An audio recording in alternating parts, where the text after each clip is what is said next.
Lisa was 'n vrolike dogtertjie met helder oë en 'n groot glimlag. Sy het daarvan gehou om te speel, te lag en nuwe dinge te ontdek. Maar soos baie kinders, het Lisa ook baie van haar tablet gehou. Sy kon ure lank tekenprente kyk of speletjies speel en soms het sy vergeet van alles om haar.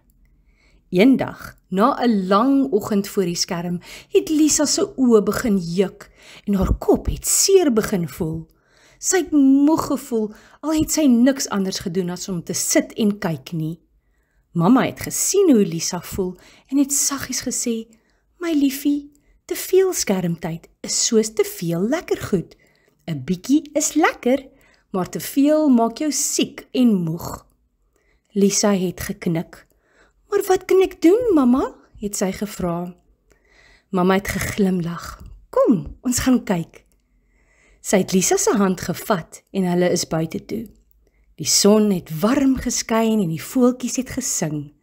Lisa het dadelik beter begin voel. Hulle het in die tuin geloop en mamma het vir Lisa gewys hoe die bye van blom tot blom vlieg. Lisa het 'n pragtige rooi lieveheersbesie op 'n blaar gesien en was so opgewonde. Daarna het Lisa besluit om met haar 2 hondjies, Blikkies en Woefie, te gaan speel. Hulle het in die tuin rondgehardloop, balle gegooi en selfs 'n wegkruipertjie speletjie gespeel.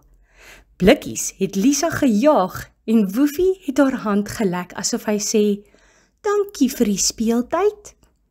Lisa het gevoel hoe haar hart warm word van al die liefde en pret.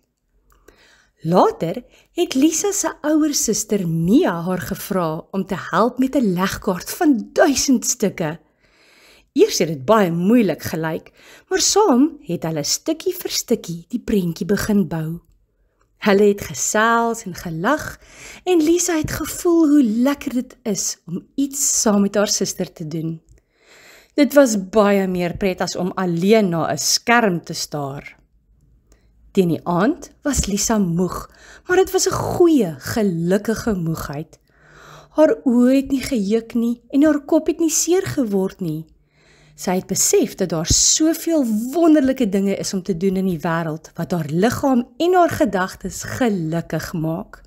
Sy het geleer dat skermtyd lekker is, maar dat die wêreld buite die skerm vol van die grootste avonture is wat sy self kan skep en beleef.